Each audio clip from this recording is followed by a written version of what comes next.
Verse number 10, please. Indriyebhya parayartham Shade tvagraya buddhyabhyasya param manah Sukshmaya sukshmadarshivih. Now please. So, the two verses, after giving that Ratha Kalpana, the chariot imagery, now Yamaraj talks about this, facilitating the understanding of the student as to how from the grossest, from the visible, you go to the subtlest, the invisible. So here, step by step, when you move from the visible to invisible, first appreciate not that the invisible is going to be created, it's already there, but we have not seen the possibility. Remember the example I have given you? So many times, the same little rectangle, you divide into two pieces. When you ask somebody how many rectangles you see, immediately person says 4 or 5. But if you start looking at it, it's 11. Just one rectangle here, one divide, two divide. Immediately we look at it, 5. Because 1, 2, 3, 4. Mostly people will say 4. Somebody shall say 5. But there are 9.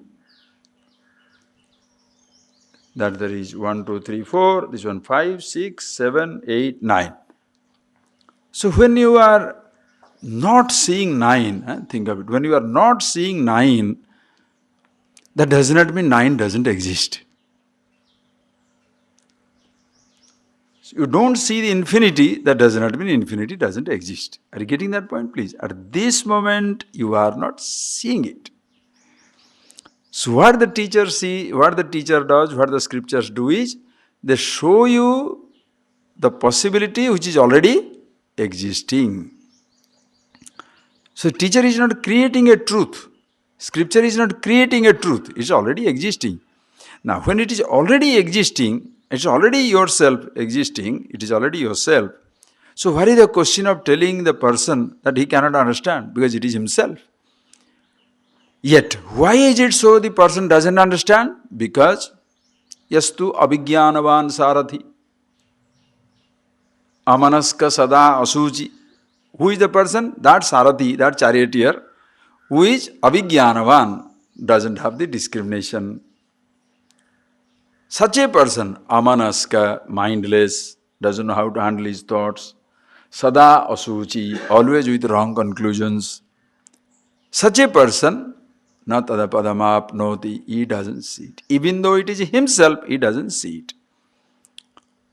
Whereas the person, yastu vijnanavan sarathi, discriminative, samanaska, very mindful, samanaska, always with samanaska, mindful. Today, this mindfulness is a big word in English language. Samanaska. Amanaska, mindless. Samanaska, mindful. The person sees for himself. This person is amanaska, samanaska, sada, always mindful. Sada, suchihi, always seeing things as it is, not always pure. Suchi does not mean pure. Suchi here this means no confusion. Such a person, tat padamapnoti, Vishno paramam padam. He recognizes himself with the supreme abode of Vishnu, that is all-pervasive.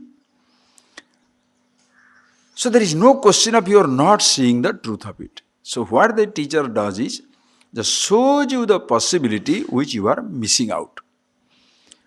In us, everything is there. So now, from the known, we go to the unknown.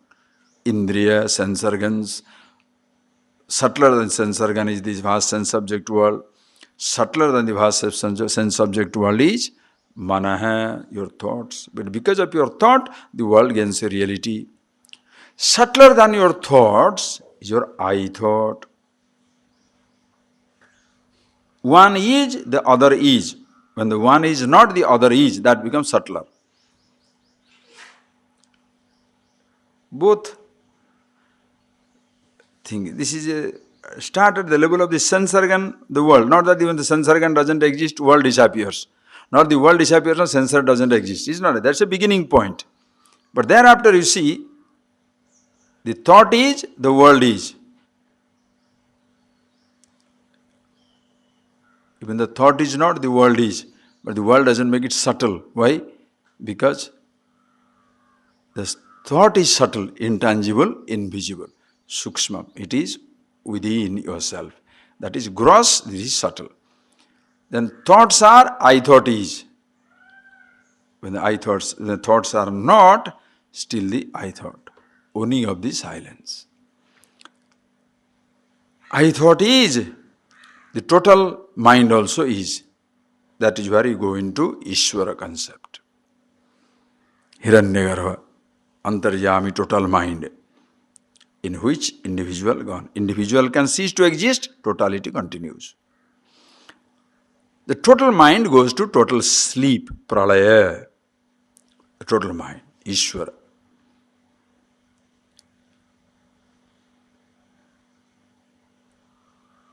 Then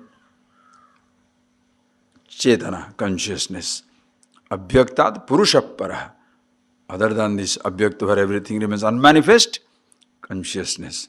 Call it Purusha. Purnatvat Purusha, which is full and complete. That is, this Purusha is a very peculiar word in Sanskrit, very beautiful word. Purusha has two meanings. Purnatvat Purusha, which is full and complete. Puri Shayanat, or it is sleeping in the body, both way.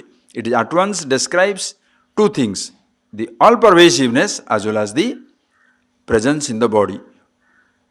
Purnatvat Purusha, full and complete. Puri Shayanatva, sleeping in this body. That is available everywhere, available here. Purusha hai. So Purusha, that's why Purusha is like a Mahavakya, where both Purusha means individual as well as the total, one and the same. Purushanna param kinchit, there is nothing other than it. Sakastha, that is the supreme goal. So you, as you see it, as you contemplate on it, as you recognize yourself, it's not that an intellectual deliberation, as I told you in the morning. Okay, subtler than the sense object is the world, subtler than the world is your mind, subtler than mind is your I thought, subtler than I thought is total I, the total mind, Hiranyagarbha, subtler than that is Abhyakta, unmanifest, subtler than that is consciousness. After that, then, this becomes a habitual study. Scholastic. This is not scholastic study because you are still, when you say, I thought is gone in total thought, then you are asking, then what? Who is asking? Once you move into the totality, finished. Then Ishvara. That's why when we saw the Tattvabodha exam studies, call it ocean, no problem. Call it water, no problem. Don't call it wave, independent of water or the ocean. Wave cannot exist independent of water or the ocean. Call it ocean, no problem.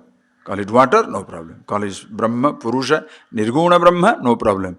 Saguna Brahma, Ishvara, no problem. Jiva, without reference to Ishvara and the Brahman, is not possible. No individual can exist without the reference to the totality. Are you getting that, please? So, that is Purusha Paraha. That is the one. Sakasthasha Paragati. That is the supreme goal.